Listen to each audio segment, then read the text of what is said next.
ესე იგი ახლა ჩვენ გადავდივართ ერთ მარტივ თეორემაზე, რომელსაც უფრო მეტი გამოყენებები აქვს, ვიდრე ჩვენ შეიძლება გვეგონოს. ამას ქვია ჰიპოთეზათა თეორემა, ანუ ბაიესის ფორმულა. ბაიესი მათემატიკოსი იყო და ამიტომ ქვია ამ ფორმულას ბაიესის თეორემა. ბაიესის ფორმულა. ესე იგი ჩვენ აქამდე რას ვაკეთებდით? აქამდე ვაკეთებდით ესეთ რამეს, რომ თქვათ გვაქვს ცდა, რომელიც შეიძლება დამთავრდეს A1, A2, AN ელემენტარული ხდომილობებით, და გვაინტერესებდა რას უდრის იმისი ალბათობა, რომ მოხდება C ხდომილობა. აი მაგალითად, იგივე ეს კამათელი, რომელიც მოგბეზრდა, ხო? კამათელი შეიძლება დამთავრდეს იმით, რომ მოვიდეს რიცხვები 1, 2, 6-მდე, ხო? ეს არის ელემენტარული ხდომილობები, 6 ელემენტარული ხდომილობა. და გვაინტერესებს იმისი ალბათობა, რომ მოსული რიცხვი გაიყოფა 3-ზე.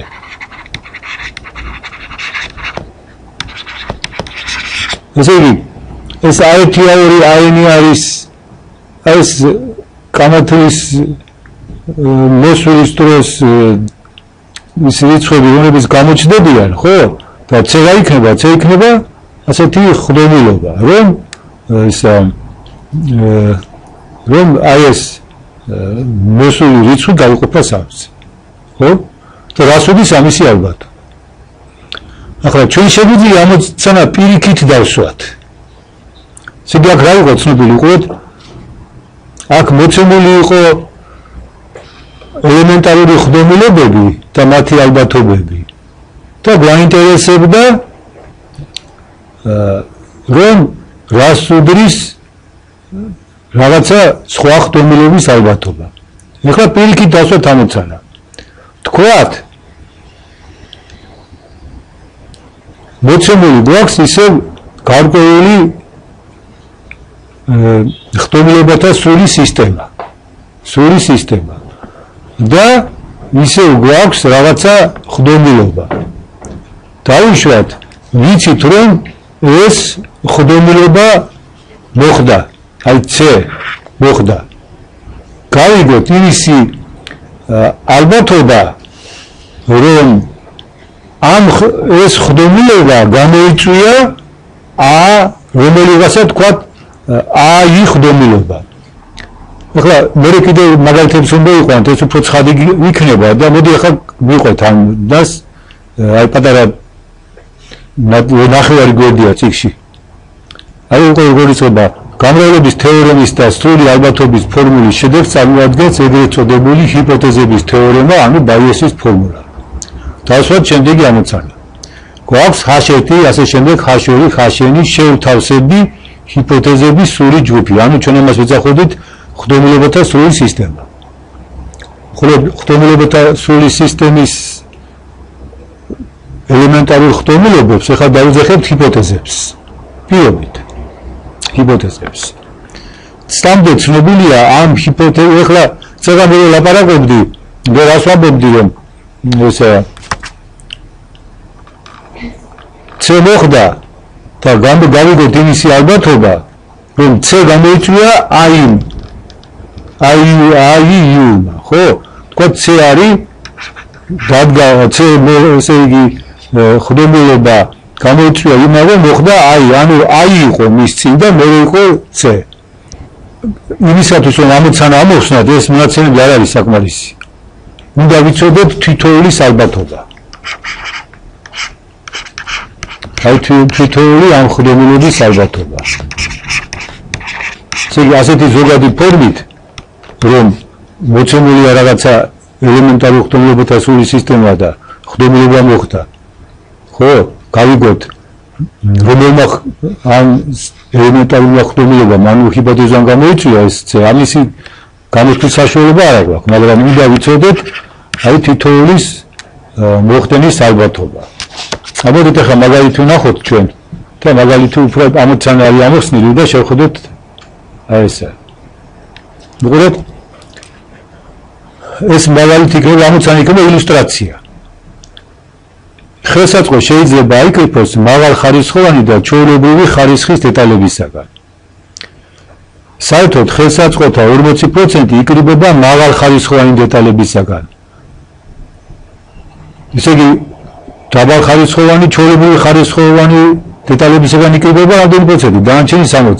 ცით ეს ამბავი რომ ზოგიერთი ხელსაწყო აიკრიფოს ნაწილობრივ მაღალ ხარისხოვანი და ნაწილობრივ ჩვეულებრივ ხარისხოვანი დეტალებისაგან ეს გამოიცხულია. ესე იგი 40% იკრიბება მაღალ ხარისხოვანი, საბჭოთა ხელისუფლების დროს იყოს ესე. უცხოეთში აგზავნებდნენ იმას აკეთებდნენ კარგად, რაც ჩვენთან მოდიოდა იმას აკეთებდნენ ცუდად. ხო რა. ესე იგი 40% იკრიბება მაღალ ხარისხოვანი დეტალებისაგან და დანარჩენი 60% ჩვეულებრივი ხარისხოვანი დეტალებისაგან. ესე იგი ცნობილია რომ თუ ხელსაწყო აკრეფილია მაღალი ხარისხოვანი დეტალებისაგან, მისი საიმედოობა, ანუ უმტყნარი მუშაობის ალბათობა დროის განმავლობაში უდრის 95-95-ს. ესე იგი და ახლა ნებისმიერი ფიქსირებული დრო არის, მათ შეიძლება ყოფილიყო თქვა 1 წელიწადი, არ აქვს მნიშვნელობა, ხო? ნებისმიერი ერთხელ დაფიქსირებული დრო. ესე იგი დროის განმავლობაში თუ არის კარგი დეტალებით ავაწყობთ 0.95 მიასედი არის ალბათობა იმისა რომ არ გაფუჭდება. ხოლო თუ ავაწყობთ ჩვეულებრივი ხარისხის დეტალებისაგან, მაშინ ის არის მისი გაფუჭების, ესე იგი კარგად იმუშავებს, მისი კარგად მუშაობის ალბათობა არის 0.7. ეხლა უყურე, თქვათ ხელსაწყო ამუშავეს და დროის განმავლობაში ის არ გაფუჭდა. რას უდის ალბათობა იმისა, რომ ის აიკრიფა კარგი ხარისხის დეტალებისაგან.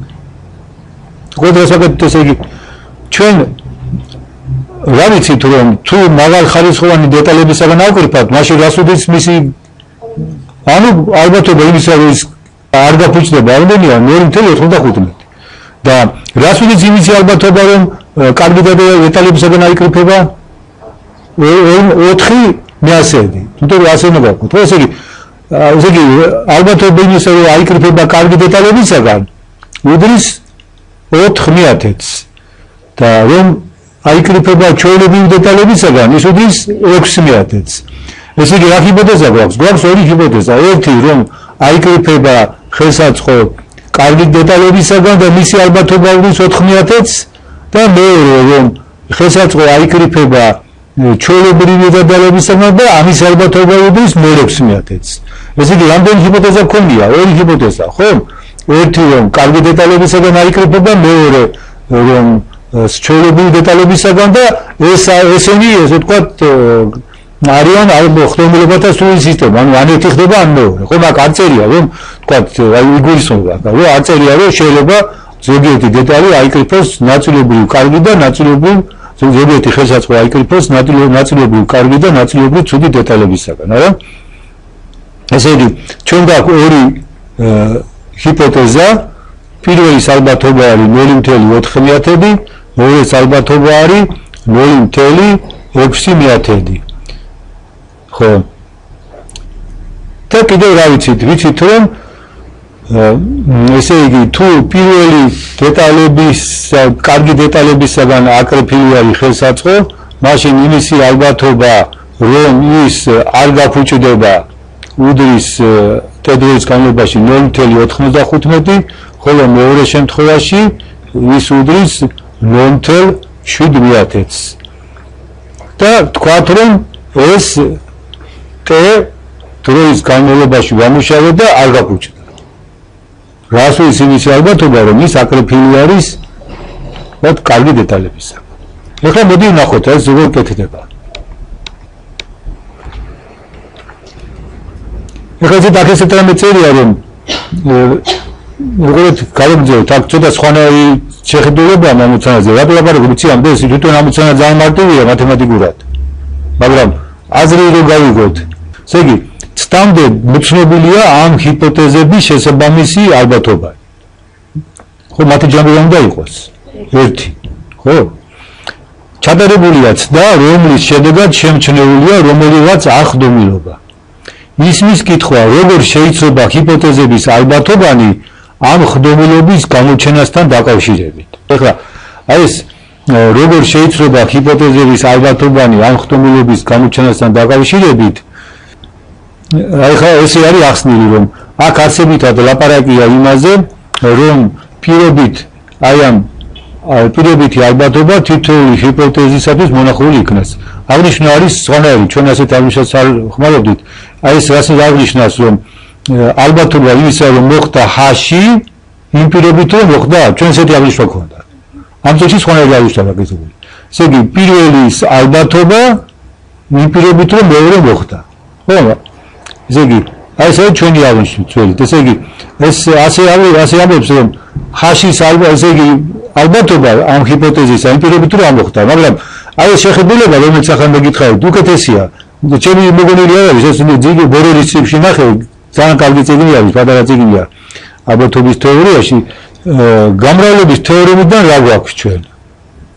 რომ რა ვიცით ჩვენ, უყურეთ აქ თავიდან ჩამოთვლილი იყო ორი თეორემა, გამრავლების თეორემა და სრული ალბათობის ფორმულა, ხო? აი ესე ვიცით რომ შეგვიძლია გამოიყენოთ ჩვენ ეს გამრავლების ფორმულა A-სა და H-ის მიმართ. რა იქნება? ეს არის რა რომ პირველის ალბათობა გამრავლებული მეორის ალბათობაზე იმ პირობით რომ ამოხდა. ან კიდე შეგვიძლია ადგილები შევცვალოთ, ხო? პირიქით, H-ის ალბათობა გამრავლებული A-ს ალბათობაზე იმ პირობით რომ H-ი მოხდა. ხო? ეხლა ეს ნაწილი აღარ გვინდა. გადავაგდოთ და აი ეს ორი განვიხილოთ. აი გადაწერილია უბრალოდ ეს. ნახე დრამატულად კეთება მათემატიკურად. აქედან ჩვენ რა გვინდოდა, აი ეს გვინდოდა გაგვეგო, ხო? ანუ აი ეს გვაინტერესებს. ნუ ცხადია ახლა მაშინ რა შევით, ამას ხვდით, ამას. და რა გამოვა, რომ აი ამისი ალბათობა, რომ H-ი მოხდა იმ პირობით რომ მოხდა A, ანუ A გამოიწვია. ხა ესე იგი H-ი ხო? უდრის აი ამ წილადს. მაგრამ ჩვენ მოვიგონოთ სრული ალბათობის ფორმულა. სრული ალბათობის ფორმულით აი ეს PA რას უდრის? უდრის ჯამს ვიცი რომ H-ის ალბათობები გამრავლებული A-ს ალბათობებზე იმ პირობით რომ H-ი მოხდა. აი ეს არის ბაიესის ფორმულა. ანუ ჰიპოთეზათა თეორემა. მოდი ახლა ეს ამოცანა ამოხსნათ. აი ეს ამოცანა. აი რომელზეც ვაპარაკობთ. ამოცანა ძალიან წავიკითხეთ და გამორება აღარ გვინდა, ხო? აი ორი ჰიპოთეზა არის. ერთი რომ H1 ხელსაწყო აწყობილია მაღალხარისხოვანი დეტალებისაგან, მეორე რომ H2 აწყობილი არის ჩვეულებრივი ხარისხის დეტალებისაგან. H1-ის ალბათობა არის 0.4, H2-ის ალბათობა არის 0.6. ესე იგი, ცდის შედეგად შემჩნეულია, რომ მოხდა აღტომილება, ანუ ხელსაწყო არ გაფუჭდა იმ თედროის განმავლობაში, რომელიც ჩვენ დანიშნული გვაქვს, ასე ვთქვათ. ნაკლებად, ესე იგი, აქ როგორ არის, რომ თუ ხელსაწყო აკრეფილი არის კარგი იმითი დეტალებით, რას უდრის მისი კარგად მუშაობის ალბათობა? ზოგადად წერია, რომ ალბათობა იმისა, რომ ხელსაწყო არ გაფუჭდება, თუ ის აწყობილია კარგი დეტალებით, ხო? უდრის 0.95-ს. ალბათობა იმისა, რომ ხელსაწყო არ გაფუჭდება, თუ ის აწყობილია ჩვეულებრივი დეტალებით 0.7-ს. ანუ ამ ფორმულებში, უყურეთ ჩვენ ახლა ვქენით, ამ ფორმულაში PH-ი ვიცით, არის 0.4 და 0.6, ეს არის ალბათობა იმისა, რომ ავაწყეთ კარგი დეტალებით და ალბათობა იმისა, რომ ავაწყეთ ჩვეულებრივი დეტალებით. ესენიც ვიცით, ანუ ეს რა არის? ალბათობა იმისა, რომ არ გაფუჭდება, თუ აწყობილია კარგი დეტალებით. ვიცით, რომ ერთი არის 0.95, მეორე არის 0.7. და რაც შეეხება ქვევითას, ქვევით დაუკვირდით, ზევითა და ქვევითას შორის განსხვავება რა არის? ზევითა მრიცხველი არის ერთ-ერთი შესაძლებელი აქედან. აქაც ყველაფერი ვიცით, ანუ თითოეული ჰიპოთეზის ალბათობა ცნობილია და იმისი ალბათობა ცნობილია, რომ თქვათ თუ გაკეთებულია კარგი დეტალებით რა მოხდება და თუ ცუდი საშუალო დეტალებით რა მოხდება. ჩვენ შემთხვევაში ნიშნულში არის ორი შესაკრები. და ახლა მამას მარტივად დამომცანას ამოხსნით. აი ჩასვით უბრალოდ იქა. ესე ზევით რა იყო, ზევით იყო, აი ნახოთ კიდევ. ზევით უნდა იყოს, თქვათ შეხობის გვინდა გავიგოთ, კარგი დეტალებით რომ არის აწყობილი მისი ალბათობა რას უდრის. ესე იგი აქ ჩავსვათ კარგი დეტალებით აწყობის ალბათობას, ანუ 0.4-ს აქ კიდე ჩაჯდება 0.95, ხო? იმიტომ რომ ეს არის ალბათობა იმისა, რომ ესე იგი ალბათობისა რომ არ გაფუჭდება თუ აწყობილია კარგი დეტალებით. ხო, ეს არის 0.95. 0.95. და ქვევით კიდე ერთ-ერთი შესაკრები ეს იქნება. და მეორე რა უნდა იყოს? მეორე უნდა იყოს იმისი ალბათობა, რომ აწყობილია ჩვეულებრივი დეტალებით, ამას უდრის. ხო? და უნდა გავამრავლოთ რა? აქ 0.7 აქ უზუსტობა რაღაცა. აქ მე უნდა ეწეროს რა, რომ ალბათობა იმისა, რომ არ გაფუჭდება თუ აწყობილია ჩვეულებრივი დეტალებით, ეს უნდა იყოს 0.7. თუ პირობის თანახმად 0.7-ია. და მიღებულია 0.475. ხა ჩვენ რომ მოგვენდებინა პირდაპირ გამოგვეთვალა ალბათობა იმისა, რომ ესე იგი ეს ჩვენი ხელსაწყო აწყობილია ჩვეულებრივი დეტალებით, აქ უნდა ჩაგვესვა 0.6, აქ უნდა ჩაგვესვა 0.95-ის მაგალითად ან 0.7 და მივიღებთ რაღაცა პასუხს. აი ეს მარტივი ფორმულა, არა, ხანდახან ჩვენ გვეხმარება ხოლმე ალბათობის თეორიის ერთი შეხედვით უცნაური ამოცანების ამოხსნაში.